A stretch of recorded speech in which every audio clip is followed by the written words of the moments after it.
Pigeon या माइस रख के उसके एक्सपेरिमेंट थे। किस तरह के एक्सपेरिमेंट थे आपने देखा कि like inside the box there was a lever, एक लेवर भी था या जैसे आपके बटन था विच ऑपरेटेड फूड सप्लाई। पीछे से आपने देखा एक डिस्पेंसर लगा हुआ था, उस लेवर को प्रेस करने से फूड की सप्लाई आती। When the lever was pressed by the animal, a sample of food was delivered. अंदर हंगरी पिजन जैसे बैठा था उस लेवर को प्रेस करता था तो फूड की सप्लाई आ रही थी।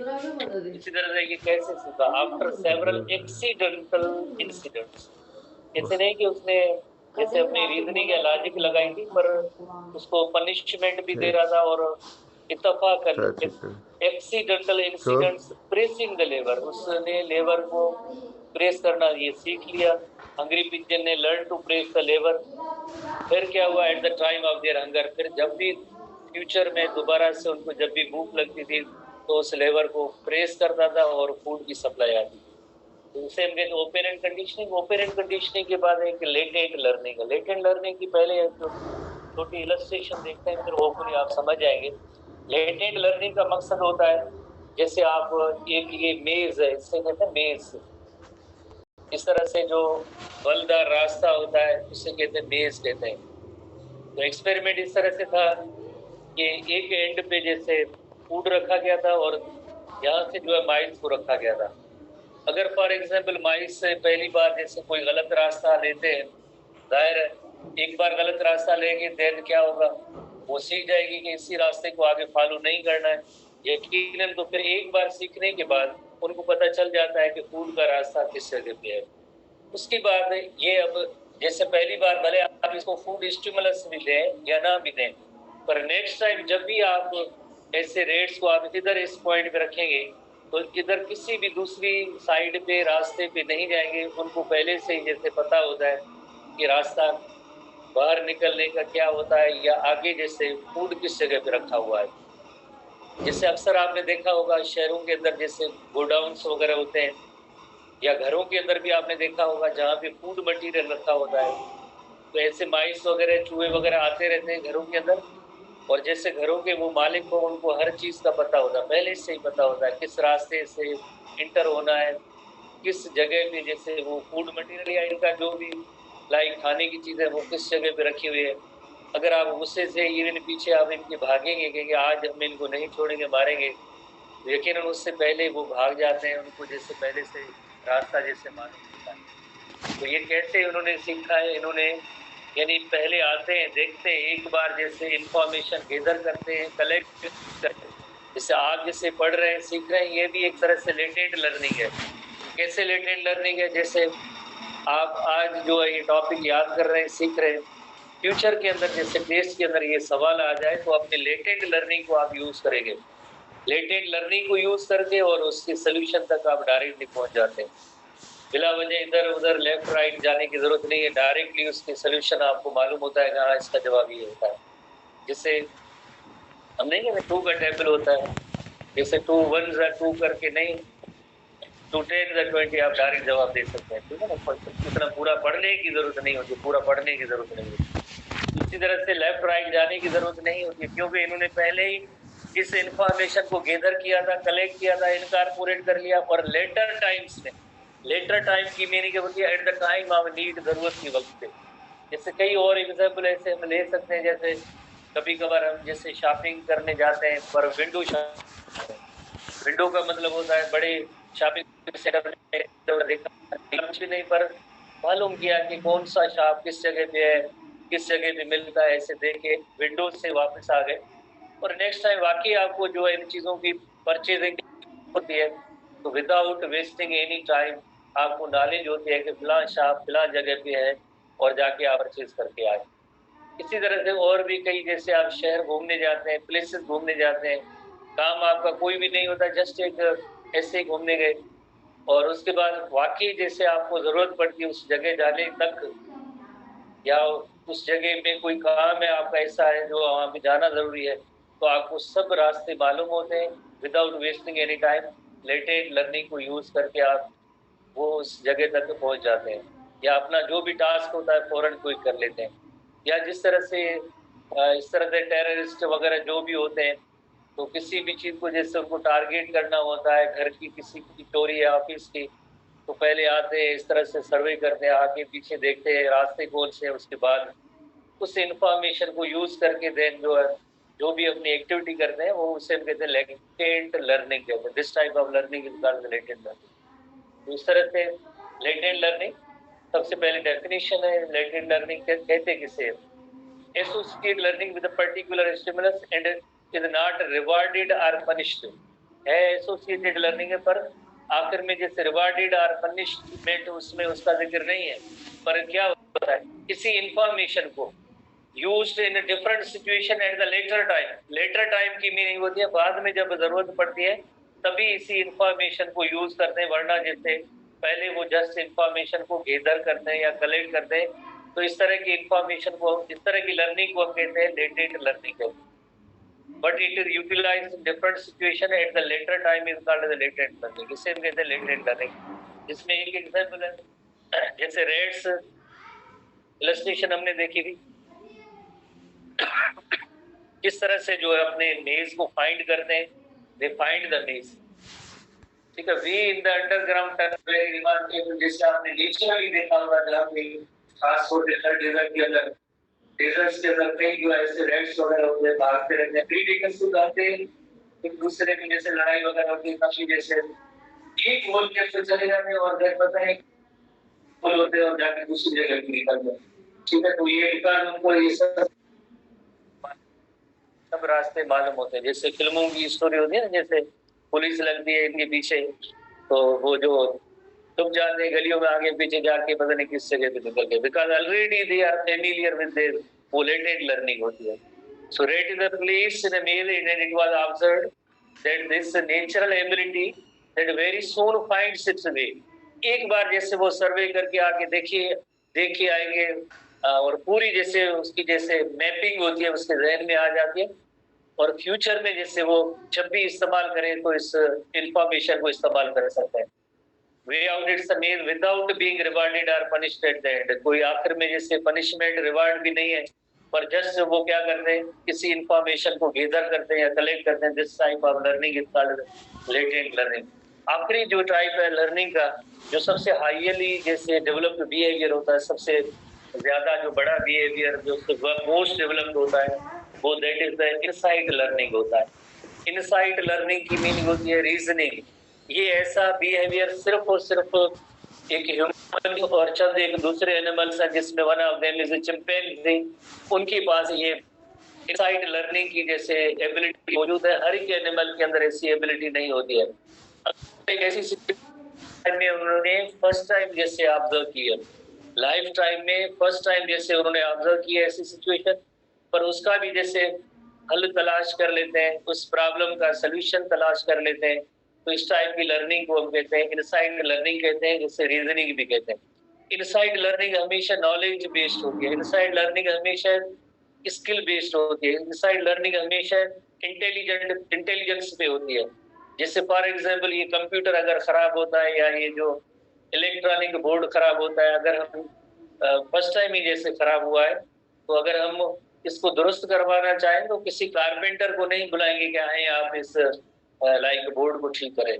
तो जाहिर है इसी फील्ड का कोई पर्सन होगा, इसी फील्ड का कोई टेक्नीशियन होगा जो इस इलेक्ट्रॉनिक बोर्ड या कंप्यूटर के बारे में इसको नॉलेज है, पता नहीं क्या हुआ है, पर यकीनन जो अपनी इनसाइट लर्निंग को यूज करके कहता है कि हाँ ये हो सकता है, ये हो सकता है, इस मसले का हल ये है। डिपेंड करता है उसकी एबिलिटी पे, डिपेंड करता है उसकी रीजनिंग पे, उसकी स्किल पे, उसने क्या सीखा था पहले, उसने कितने इसने जैसे ऐसी सिचुएशन उन्होंने यकीनन कोई ना कोई देखी होगी, उसके बाद ही इस रीजनिंग को इस्तेमाल करके जैसे वो हल तलाश कर लेता है। जैसे ड्राइवर्स होते हैं हाईवेज पे जा रहे होते हैं, कभी कभार ऐसे भी होता है कि दूसरी गाड़ी बहुत ही नजदीक आ जाती है, करीब आ जाती है, उससे बचाना होता है। तो उन्होंने ये ऐसा करीब आना गाड़ी का या हादसे से बचना को ड्राइविंग लेसन के दौरान थोड़ी सीखा था। ड्राइविंग लेसन के जब उसके चल रहे थे ड्राइविंग के, तब ये उन्होंने बात नहीं सीखी थी, अचानक आ गया। तो जितने लेसन उन्होंने सीखे हैं उनकी नॉलेज को, इन्फॉर्मेशन को यूज करके उस सिचुएशन से बचना होता है। उससे ऐसी एडवर्स कंडीशन अगर हो सकती है, अगर थोड़ी सी उसकी गलती या टाइमिंग का फर्क हो जाए, बड़ा हादसा हो सकता है। पर वही इंटेलिजेंट ड्राइवर होते हैं जाहिर, जिनके पास इनसाइट लर्निंग या रीजनिंग की एबिलिटी होगी, अपनी जितनी एबिलिटीज होती है वो इस्तेमाल करते हैं, जो भी डिसाइड करते हैं, कोई भी डिसाइड करते हैं और किसी भी एक बड़े हादसे से जैसे बच सकते हैं। ये उनकी इनसाइट लर्निंग होती है, उनकी रीजनिंग होती है। ऐसे नहीं है कि जैसे गाड़ी पे आके बेच गया है तो अब हर चीज उसको नॉलेज मिल सकती है। स्टीयरिंग जैसे ड्राइवर बहुत ही ज्यादा होते हैं, पर जैसे कहते हैं कि सिचुएशन में जैसे निकल जाए या अपने आप को बचा ले, तो वो जैसे इनसाइड लर्निंग इसीलिए solving a problem without trial and error. कोई ट्रायल एरर नहीं है, गाड़ी करीब आ गई है, अब ट्रायल एंड एरर क्या करना है? ठीक है ना, ट्रायल एंड एरर क्या करना है? जैसे कहते हैं ना कि गलती की कोई गुंजाइश नहीं है, ट्रायल एंड एरर की कोई गुंजाइश नहीं, बस solving the problem. Most develop सबसे बताया डेवलप्ड बिहेवियर यही है जो है इनसाइड लर्निंग। इससे पहले हमने एक सिंपलेस्ट बिहेवियर पढ़ा था जो हैबिचुएशन, और मोस्ट डेवलप्ड बिहेवियर है जो है इनसाइड लर्निंग है। एक एग्जांपल जैसे हमारे बुक में भी मेंशन किया गया है, जैसे लाइक इनसाइड लर्निंग इस तरह से होती है, कोई भी होती है, स्किल्ड पर्सन होता है, स्किल्ड पर्सन हुई कर सकता है। स्किल्ड पर्सन की दिमाग की बत्ती जैसे कहते हैं जलती है, बाकी पर्सन होता है ना उसकी जो बत्ती नहीं जलती है। जैसे अगर किसी की जैसे सर्जरी है या मेडिकल कंडीशन है, सर्जन ही 2-3 बैठेंगे और आके कोई ना कोई एक डिसाइड करेंगे, और हम जैसे पेरेंट उसके कि आप ऐसे करें, वो तो नहीं होगा, वो रिपीट करेगा, वो सर्जन ही डिसाइड करता है। तो जाहिर है अपनी जैसे पहले रीजनिंग होगी, कोई इसकी नॉलेज होगी, स्किल को यूज करके ये इनसाइड लर्निंग काम करती है। ऐसे नहीं है जस्ट फर्स्ट टाइम कोई ऐसी सिचुएशन हुई और आपको कहेंगे इसका हल तलाश करें, ऐसे नहीं हो सकता है। डिपेंड करता है स्किल्ड पर्सन को, और एक की पास एबिलिटी है और दूसरी जो चिंपैंजी के पास ये ऐसी एबिलिटी है। फॉर एग्जांपल एक जैसे लाइक कंडीशन इन्होंने एक्सपेरिमेंट ऐसे रखा कि बनाना को जो है हैंग कर किसी छत पे या हुक पे लगा के, और उसके बाद जैसे इस रूम के अंदर 3 चीजें पड़ी है, 3 चीजें पड़ी है, अगर कोई दूसरा कोई एनिमल होता वो ऐसे हाथ ऊपर कर रहा, उसका हाथ नहीं पहुंचता या जो जो भी है, तो कहता कि ये मेरी पहुंच से दूर है और मैं जा रहा हूँ, मेरे पास ये एबिलिटी नहीं है वहां तक पहुंचो। पर चिंपैंजी होगा, वो देखेगा राइट लेफ्ट, तो उसको चंद एक बॉक्स नजर आए, तो सबसे पहले एक बॉक्स पे जैसे पर चढ़ा है, तो एक बॉक्स पे चढ़ा है, तो पर इसके हाथ जो है यहाँ तक नहीं पहुंच रहे, तो इसने क्या किया कि अच्छा एक बॉक्स से काम नहीं होता है, तो इसने जैसे 2 बॉक्सेस ऐसे रखे, 2 बॉक्सेस रखने के बाद जैसे अभी तक भी जैसे बनाना बहुत दूर है, फिर उसने कहा अच्छा एक और चीज भी मौजूद है, दैट इज द स्टिक। ये स्टिक भी मौजूद है, 2 बॉक्सेस, और स्टिक की मदद से अब जो है इसने बनाना को नीचे उतार दिया। तो दिस इज कॉल्ड, ये इनसाइट लर्निंग है। ये इसकी एक इनसाइट लर्निंग है, प्रॉब्लम को सॉल्व करने की एक लर्निंग होती है, जो चिंपैंजी के अंदर ऐसी एबिलिटी होती है, सब जैसे एनिमल्स में से नहीं। इवन चिंपैंजी टूल्स को भी यूज कर सकता है, जैसे ह्यूमन बीइंग में एबिलिटी है, दूसरे एनिमल जो टूल को यूज नहीं करते हैं, जो हमारे यहाँ जैसे इंस्ट्रूमेंट वगैरह टूल है, पत्थर है, किसी जगह पे कोई लकड़ी है, उसके इस्तेमाल करके अपने जैसे काम ले रहे हैं, जैसे ये एक छड़ी है, कोई स्टिक है, इसको भी टूल के तौर पे हम लेंगे। ये भी जब जैसे टूल है इनको यूज किया, तो ये सिर्फ एबिलिटी जो है चिंपैंजी के पास होती है। जैसे कई ऐसे जगहों पे देखा गया था चिंपैंजी को, जैसे इनका जो एक शिकार जिनको खाते वगैरह छोटी छोटी चींटियां वगैरह होती हैं, तो वो अगर इसके अंदर मौजूद है, बरोह के अंदर मौजूद है, आग तो अंदर इसका नहीं जा सकता है, तो फिर ये रीजनिंग को इस तरह से इस्तेमाल करता है, किसी दरख्त पे जाता है, एक लकड़ी लिया था, पानी में भी डुबोता है और इसके अंदर जैसे करता है, जैसे अंदर पानी जाता है तो जितनी चींटियां होती हैं वो बाहर आ जाती हैं। तो चींटियों को जमीन से बाहर निकालने का जो तरीका है वो इस चिंपैंजी के पास है। इसी तरह से किन किन जगहों पे जैसे पत्थर से कोई चीजें तोड़ता भी है, अपनी अपनी जो भी एक सिचुएशन है या कोई भी प्रॉब्लम होता है उसमें इसको जरूरत होती है, तो टूल यूजिंग जो एबिलिटी होती है, टूल यूजिंग एबिलिटी चिंपैंजी के पास है, जो इनसाइट लर्निंग में इनको जो है यकीनन काम आती है। बहुत ही जैसे इंटेलिजेंट या इंटेलेक्ट जो इसमें यूज होती है, फिर जो जाके वो प्रॉब्लम का कोई हल होता है या सोल्यूशन होती है। इनसाइट लर्निंग के हवाले से एसटीबी बुक की एग्जांपल है, एक्सपेरिमेंट पे किया गया था, जिसमें बच्चा बनाना को हैंग कर दिया था टू हाई टू रीच, यानी इतना ऊपर जैसे हैंग किया था, जिसमें उसका जैसे वो फोर लिम्ब वहां तक नहीं पहुंच पा रही थी, और प्लस में फ्यू बॉक्सेस भी थे उसके अंदर। Chimpanzee piled up boxes, piled up की मीनिंग होती है एक दूसरे के ऊपर रखा, उनका ढेर बनाया, रखने के बाद उन्होंने एक स्टैंड बनाया, स्टैंड बनाने के बाद वो बनाना तक पहुंच गए। तो ये एबिलिटी सिर्फ दूसरे एनिमल में नहीं, जैसे ये चिंपैंजी के अंदर है। तो इस चिंपैंजी ने क्या यूज किया, इस चिंपैंजी ने इनसाइट रीजनिंग जैसे है, इनसाइट लर्निंग या रीजनिंग को इस्तेमाल करके इस प्रॉब्लम का हल निकाला विदाउट ट्रायल एंड एरर, किसी भी ट्रायल एंड एरर के बगैर जैसे ये मसला हल किया, तो इसे हम कहते हैं इनसाइट लर्निंग कहते हैं, this is called insight learning. उसके बाद जैसे हम नेक्स्ट हेडिंग पे आते हैं, इसी भी बुक के हवाले से है, लाइक चंद एक डेफिनेशंस हैं, जिसमें one of them is the biological rhythm. Rhythm की मीनिंग होती है जैसे एक रेगुलर देखते पैटर्न से जो एक्टिविटीज होती है इंसान के अंदर या किसी दूसरे एनिमल के अंदर, जो एक्टिविटीज आप रेगुलर इंटरवल से वो परफॉर्म कर रहे होते हैं। जैसे डे लाइट की जैसे स्टार्ट होती है, तो हम अपनी एक्टिविटीज स्टार्ट करते हैं और देन नाइट सो जाते हैं, और देन दोबारा से वही सेम रिपीटेडली सेम एक्टिविटीज वो परफॉर्म, तो सब एक्टिविटीज एट रेगुलर इंटरवल से। रेगुलर इंटरवल की मीनिंग क्या, जैसे अगर हम बात करें दिन का एग्जाम्पल लें, दिन से लेकर रात तक, और देन दोबारा से दिन से होकर रात तक, ये सारी रेगुलर एक्टिविटीज है इररेस्पेक्टिव ऑफ सीजन और day length. Irrespective off season, जैसे सर्दियों की मौसम में भी वही हमारी सेम एक्टिविटीज है, गर्मियों की मौसम में भी वही सेम एक्टिविटीज है। डे लेंथ सर्दियों की मौसम में जैसे कम भी थी, अब डे लेंथ ज्यादा है, तो इसका कोई फर्क नहीं पड़ता है, irrespective of the day length या इररेस्पेक्टिव ऑफ सीजन वही एक्टिविटीज परफॉर्म करते रहते हैं। तो इससे हम कहते हैं टाइम बायोलॉजी कहते हैं या बायोलॉजिकल रिदम कहते हैं। और ऐसा है कि यकीनन जब हम कहते हैं रेगुलर एक्टिविटीज टाइम पे हो रही है, तो यकीनन जैसे अगर कोई एक बायोलॉजिकल क्लॉक मौजूद है, कोई बॉडी के अंदर एक ऐसा बायोलॉजिकल क्लॉक मौजूद है जो कहता है कि सुबह हो गई आप जागना चाहिए, आपको रात हो गई है तो अब सोना चाहिए, अब फिलहाल एक्टिविटी होनी चाहिए। काफी सारे एनिमल्स के अंदर एक्सपेरिमेंट किए गए, पूरे दिन की एक्टिविटीज जो होती है वो इस टाइम पे क्या करते हैं, तो देन उसका एक जैसे चार्ट भी उनको मिल गया था कि हर एक एनिमल इस टाइम पे क्या करता है, इस टाइम पे क्या करता है, इस तरह से सोता है, और नेक्स्ट डे पे भी वो इस टाइम रिपीटेडली एक्टिविटीज परफॉर्म करता रहता है। जैसे अगर ह्यूमन बीइंग की बात की जाए, तो साइंटिस्ट ने कोशिश की है कि लाइक जैसे ह्यूमन की एक्टिविटीज को जैसे देखा जाए तो दिन की एक्टिविटीज क्या होगी। फॉर एग्जाम्पल जैसे 12 बजे, जैसे आप 12 बजे से स्टार्ट हुए या कहाँ से स्टार्ट है, 6 AM से स्टार्ट लेते हैं। 6 AM तो 7:30 पे जो मेलाटोनिन जो है, ये जैसे मेलाटोनिन की सिक्रीशन स्टॉप हो जाती है।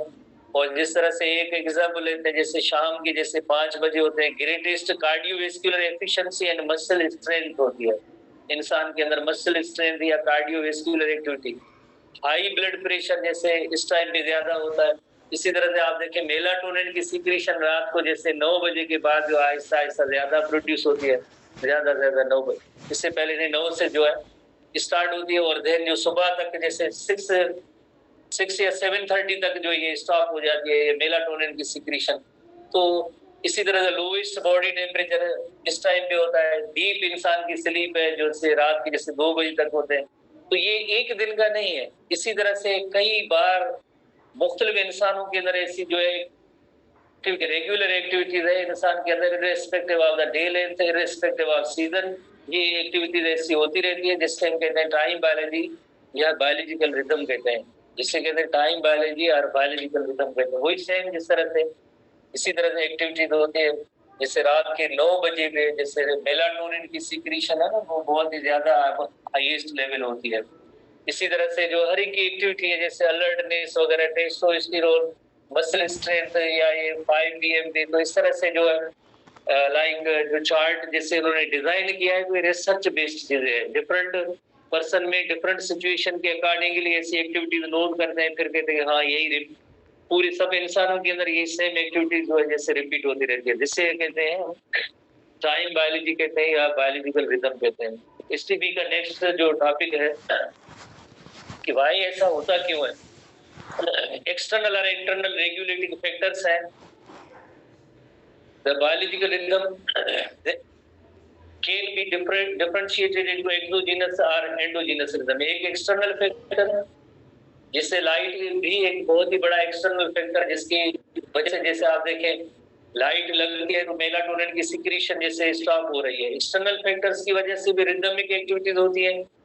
कुछ ऐसे रिदम्स हैं जो दे आर रेगुलेटेड इंटरनली, जिसमें कोई भी एक्सटर्नल फैक्टर का कोई रोल या किरदार नहीं होता। काफी सारे जो एक्सटर्नल और इंटरनल जैसे फैक्टर्स हैं, दोनों की कॉम्बिनेशन से रेगुलेट होते हैं। Blend of exogenous and endogenous rhythms. Blend की मीनिंग होती है मिक्सचर। काफी सारे ऐसे रिदम होते हैं जो रिदम एक्सोजीनस रिदम और एंडोजीनस रिदम का मिक्सचर भी होता है। वरना जैसे दोनों कंडीशंस मौजूद है, certain behaviours are regulated by external conditions are called exogenous rhythm, certain behaviors or activities are regulated by internal factors called as endogenous rhythm। तो बुक में डेफिनेशन नहीं है, पर हम एक दो एग्जाम्पल ले सकते हैं, सीख सकते हैं कि एंडोजीनस रिदम किसे कहते हैं। ये बुक की डेफिनेशन वगैरह नहीं है। एंडोजीनस रिदम वो होते हैं जो नेचुरली अकरिंग साइकिल है, विद इन अवर बॉडी हमें हो रहे हैं, विदाउट एनी एक्सटर्नल स्टिमुलस, किसी भी एक्सटर्नल स्टिमुलस के बगैर ही जैसे हो रही हैं। वो बिल्ट इन प्रॉपर्टी होती है। हर इंसान जब पैदा होता है उसके अंदर ये सारे ऐसे सिस्टम मौजूद हैं, वेरियस ऑर्गन्स मौजूद हैं, उनके अंदर एक्टिविटीज होती रहती है जिसमें किसी भी एक्सटर्नल फैक्टर का कोई किरदार या रोल नहीं होता है।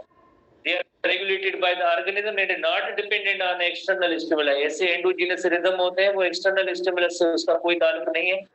इसी चंद एक एग्जांपल, ये सर्केडियन रिदम है, ये होता रहता है, बॉडी टेम्परेचर की रेगुलेशन होता रहता है। इसी तरह से फीमेल्स के अंदर मेंस्ट्रुअल मंथली जैसे साइकिल होता है। तो ये सारे एंडोजीनस रिदम है, इसमें किसी भी एक्सटर्नल फैक्टर की जरूरत नहीं होती है। कुछ ऐसे रिदम होते हैं जिनमें जैसे यकीनन किसी एक्सटर्नल फैक्टर का बहुत ही बड़ा किरदार होता है, जिसे कहते हैं एक्सोजीनस रिदम कहते हैं।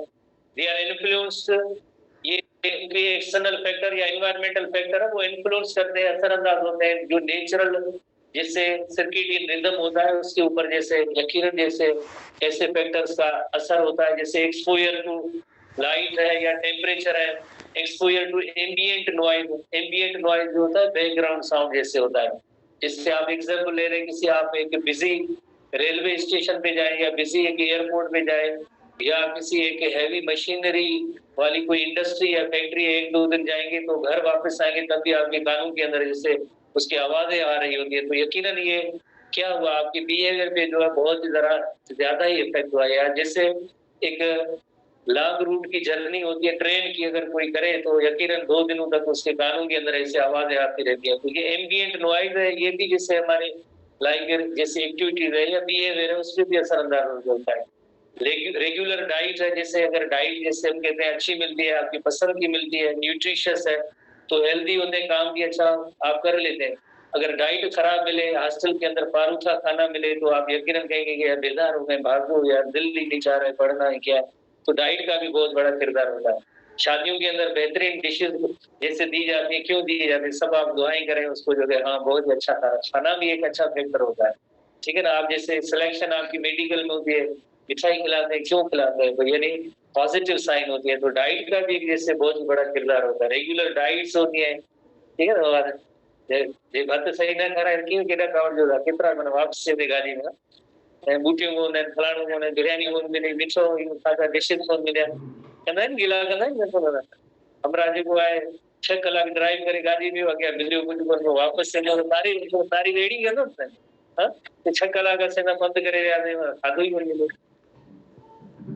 है ना।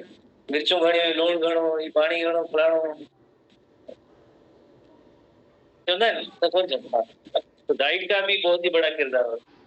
डिफरेंट टाइम जोन है, इसका भी बहुत बड़ा किरदार है। जैसे हमने पढ़ा था हार्मोन्स के हवाले से, आपको याद होगा मेलाटोनिन हार्मोन। कनाडा और यूएसए का टाइम जोन और हमारे पाकिस्तान टाइम जोन कितना बड़ा फर्क होता है, इसका भी जैसे असर होता है। ट्रॉमेटिक इवेंट्स होते हैं, जैसे किसी अनहोनी सिचुएशन से गुजरा है, कोई ऐसी अनटूवर्ड सिचुएशन जैसे ऐसे हुई है, तो उसका भी जैसे बहुत ही बड़ा असर होता है। इंजरीज होती है, हादसा होते हैं, तो उनका भी जैसे एक्सटर्नल फैक्टर हादसा होते हैं। ऑक्यूपेशनल स्ट्रेस होती है, जैसे आपके ऊपर इस वक्त बहुत बड़ी स्ट्रेस है, रेगुलर क्लास चल रहे हैं, रेगुलर कोचिंग चल रही है, रेगुलर टेस्ट हो रहे हैं, एंट्री टेस्ट की क्लास चल रहे हैं और एंट्री टेस्ट की जीटी भी चल रही है, तो कितना है कि ऑक्यूपेशनल स्ट्रेस है। ऑक्यूपेशन आपका है स्टूडेंट, ठीक है, ये आपके ऊपर प्रेशर होता है, तो इसका भी जैसे रिदमिक एक्टिविटी या अंदर जो फिजियोलॉजिकल प्रोसेस है उन पे जो बहुत ही बड़ा असर होता है इन स्ट्रेसेस का। जैसे ऐसे ऐसी बात नहीं है कि आप जो हॉस्टल से उठ के इधर आए और इधर वापस चले गए, आप अंडर एक स्ट्रेस है, अंडर स्ट्रेस है। प्लस में जब टेस्ट में स्कोर भी जैसे अगर थोड़ा बहुत कम आता है तो फिर और भी ज्यादा स्ट्रेस जैसे कहते हैं बढ़ जाता है, बिकॉज आपके जो पेरेंट्स भी देख रहे होते हैं कि क्या किया आपने, कितना स्कोर आया है। ठीक है, बहरहाल व्हाट्स कोई भी रीजन होता है, ये सब जो है एक्सटर्नल या एक्सोजीनस रिदम होता है, ये सब एक्सोजीनस रिदम होता है। एसटीबी पे आते हैं वापस। Exogenous rhythms, exogenous rhythm are controlled by external changes. कौन सी चेंजेस? एक्सटर्नल चेंजेस जैसे 24 hours of light and dark.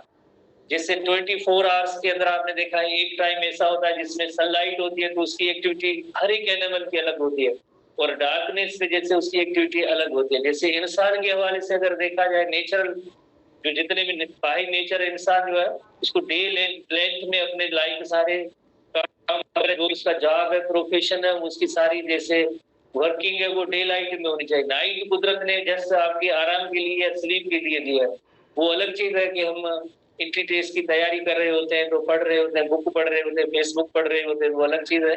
Otherwise जैसे वरना जो है एक नेचुरल सेटअप जो होता है, नेचुरल सेटअप होता है वो उसके अंदर जैसे night is for the rest. इसी तरह से अगर हम देखते हैं कि external factors, for example external factor, environmental factor या एक्सटर्नल फैक्टर किस तरह से असरअंदाज होते हैं। जैसे एक लाइट है, टेम्परेचर है, फूड है। यकीनन जब इनकी इनपुट होगी जैसे लाइट की मिकदार है या कंसंट्रेशन कभी भी एक जैसी नहीं होती है, कम ज्यादा होती रहती है। टेम्परेचर भी कम ज्यादा होता रहता है। फूड कभी अच्छा मिलता है, कभी नहीं मिलता है, कम मिलता है, कभी ज्यादा मिलता है। तो यानी इनकी सबकी जैसे यहाँ पे बॉडी के अंदर एक ऑसिलेटर मौजूद है, एक सर्केडियन क्लॉक मौजूद है, और इनका इफेक्ट जो वेरियस फॉर्म्स में जैसे होता है। बॉडी जो रिस्पॉन्ड करती है ना तो वो उसको वेरियस फॉर्म में करती है। जैसे फॉर एग्जाम्पल फूड अच्छा नहीं मिलता है, आप गुस्से में आ जाते हैं, ब्लड प्रेशर बढ़ जाता है, तो यकीनन ये फूड फैक्टर था ना, इसकी वजह से ये हो गया। ठीक है ना, घर पे आप नौजवान होते हैं, अम्मी जो खाना पका के देती है, थोड़ी सी नमक वगैरह वगैरह ज्यादा होती है तो आप देखते नहीं है, ऐसे वापस दे देते कि ले जाए, हम नहीं खा रहे, नाराज हो गए। इसी तरह से जो लाइट की फैक्टर की वजह से जैसे मेलाटोनिन की सिक्रीशन आप देख रहे हैं, लाइट लगती है तो मेलाटोनिन की सिक्रीशन कम हो जाती है, डार्कनेस में ज्यादा होती है। और आपको पता है कि आपकी मेलाटोनिन क्या करता है, यू नो वेरी वेल, वो सब बॉडी के ऊपर जो है रेस्पॉन्स की सूरत में वो जाहिर होती है। मेलाटोनिन रिलीज हो रहा है, नींद आ गई। लाइट लग रही थी, मेलाटोनिन रिलीज नहीं हो रहा था, लाइट बंद हुई, मेलाटोनिन रिलीज हुआ, और बॉडी के ऊपर इफेक्ट क्या हुआ, बॉडी के इफेक्ट ये हुआ कि हम सो गए। पर नेचर ने हमारा जो बिल्ट इन सेटअप ऐसा रखा है कि इसके अंदर थोड़ी सी ऑसिलेटिंग मैकेनिज्म मौजूद है। ऐसे नहीं है कि ये अगर एक्सटर्नल फैक्टर आज आपका फेवरेबल नहीं है तो यानी इंसान की जैसे सर्वाइवल नहीं हुई, ऐसा नहीं होगा। यकीनन बिहेवियर भी असरअंदाज कुछ चीजें होती हैं, बिहेवियर में चेंजेस आती है, पर जैसे ये ऐसा है कि जिसकी वजह से आप कहेंगे कि ये ऑक्सीजन की आज नहीं मिली और पर्सन का डेथ हो गया, ऐसा फैक्टर नहीं है। यकीनन इसके अंदर बॉडी के अंदर एक फ्लक्चुएटिंग सिस्टम मौजूद है, एक ऑसिलेटिंग सिस्टम मौजूद है, और ये बॉडी का ऑसिलेटर जो अंदर जो सेट है, ऑसिलेशंस जो सेट होती है कि अगर एनवायरमेंटल फैक्टर कभी कम हो या ज्यादा हो तो उसका जो इतना बड़ा बॉडी पे जो है असर ना हो, ऐसी ऑसिलेशंस अंदर मौजूद होती है। यानी कोई एक्सटर्नल फैक्टर कम हो सकता है, ज्यादा भी हो सकता है। लाइट के हवाले से अगर आप देखेंगे, जस्ट लाइट का जो सिग्नल होता है बहुत ही ज्यादा इस तरह से बिहेवियरल चेंजेस का सबब बनता है। लाइट, मेलाटोनिन, और मेलाटोनिन तो देन आपको पता है ना, जैसे टाइम जोन का फर्क हुआ, इंसान खाना भी नहीं खा सकता है, और इसी तरह से खाना नहीं खा सकता, एक्टिविटी भी नहीं होगी, और जाहिर है एक बीमारी इसी जैसी अलामत जाहिर होगी अगर आप टाइम जोन चेंज करेंगे। सोशल इंटरेक्शन भी आप वहीं पे नहीं कर सकते, जस्ट एक लाइट फैक्टर की वजह से। तो इसी तरह से जो हर एक एक्सटर्नल फैक्टर होते हैं असरअंदाज जरूर होते हैं। ऐसी नहीं है कि ये ऑक्सीजन भी नहीं मिली तो पर्सन का डेथ हो गया। फ्लक्चुएशन का एक लाइफ सिस्टम मौजूद है, कभी चीजें कम भी होगी, कभी चीजें ज्यादा भी होगी, पर जैसे असर जरूर होता है इनका बिहेवियर पे। On the other hand, endogenous rhythms are controlled by biochemical and physiological changes within an organism. जैसे एक हमने पहले जो एक जैसे साइकिल देखा था कि अल्डोस्टेरोन कब रिलीज हो रहा है, जैसे कार्टिसोल कब रिलीज हो रहा है, तो वो तो टोटली एंडोजीनस थे। जैसे मेंस्ट्रुअल साइकिल के हवाले से हमने बात की थी, तो वो तो हार्मोन तो टोटली जैसे हार्मोनल रेगुलेटेड होते हैं, हर हार्मोन अपने टाइम पे रिलीज होता है।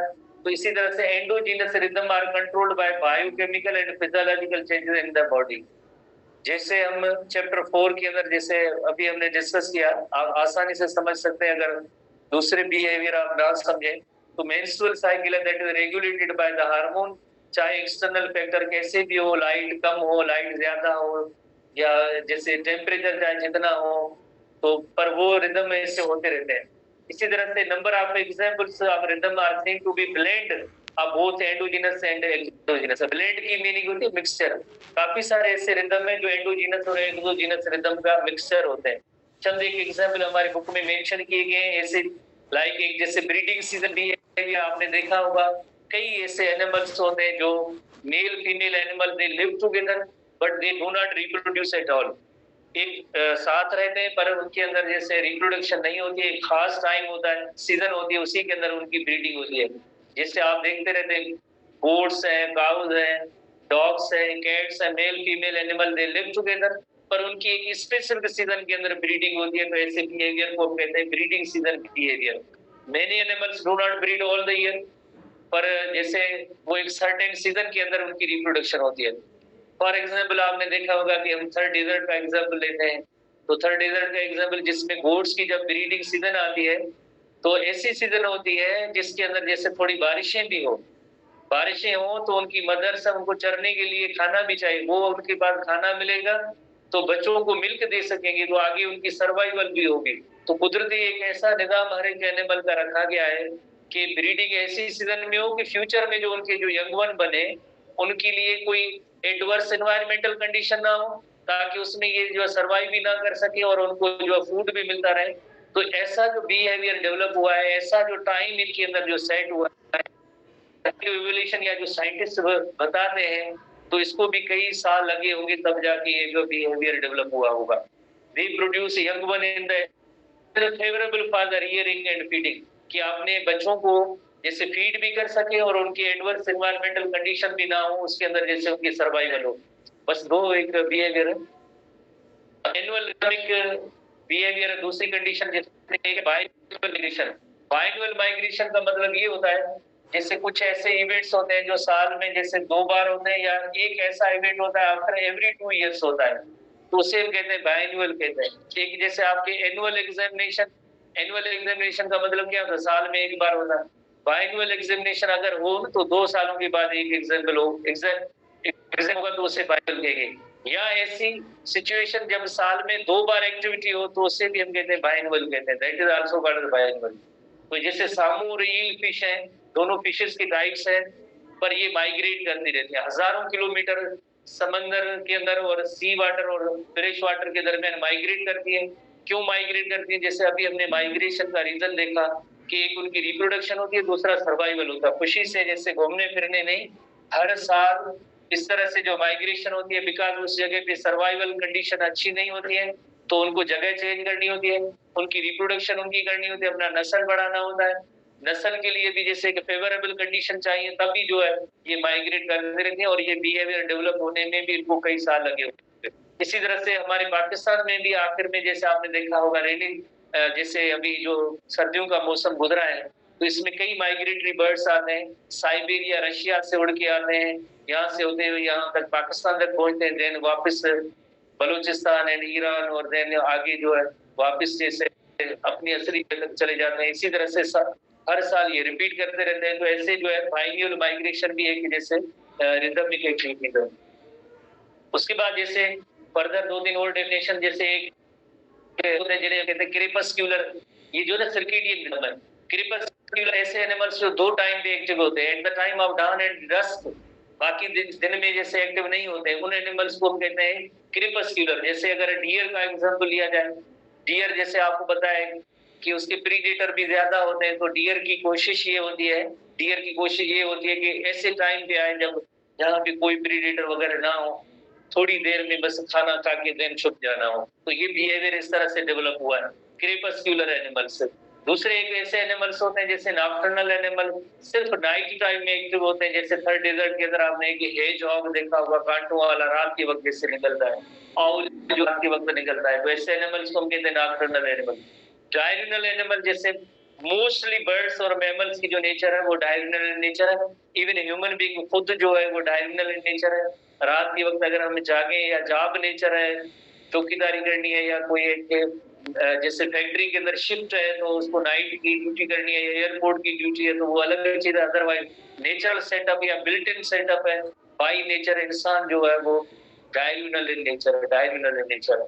पर एक एक्सपेरिमेंट जैसे आखिरी लाइन है, एक एक्सपेरिमेंट जैसे किया गया था कि अगर एक्सटर्नल फैक्टर से दूर इंसान को ले जाए और देन वहां पे रखा जाए, कोई एक्सटर्नल फैक्टर ना हो, तो बिहेवियर में कितनी चेंज आ सकती है।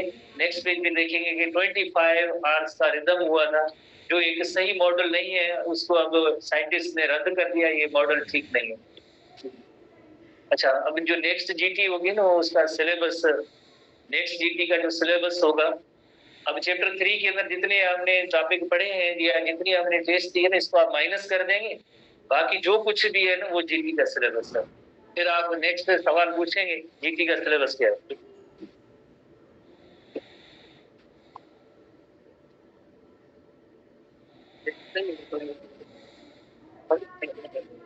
कितना बंदे वन नंबर है।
भले यदि न तव्हांखे ख़बर ॿुधायां हिकिड़ी।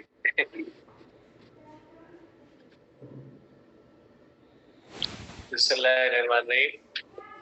टेस्ट